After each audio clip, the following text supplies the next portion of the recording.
উল্টাপাল্টা রকেট হামলা চালিয়েছে হিজবুল্লাহ। ইরানের ক্ষেপণাস্ত্র ও ড্রোন হামলার এক সপ্তাহ পার হতে না হতেই রকেট হামলা চালিয়েছে হিজবুল্লাহ। ৩৫টি রকেট দিয়ে হামলা চালায় তারা। ইসরায়েলের সামরিক বাহিনী এক বিবৃতিতে এই তথ্য জানিয়েছে। সোমবার ইসরায়েলে এই হামলা চালিয়েছে ইরান সমর্থিত লেবাননের সশস্ত্র গোষ্ঠী হিজবুল্লাহ।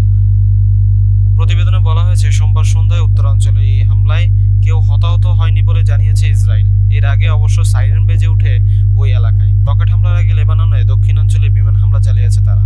ইসরায়েলের সামরিক বাহিনীর বিবৃতিতে বলা হয়, লেবাননের দক্ষিণাঞ্চলে আরজুন ওডাইসে গ্রামে হামলা চালানো হয়েছে।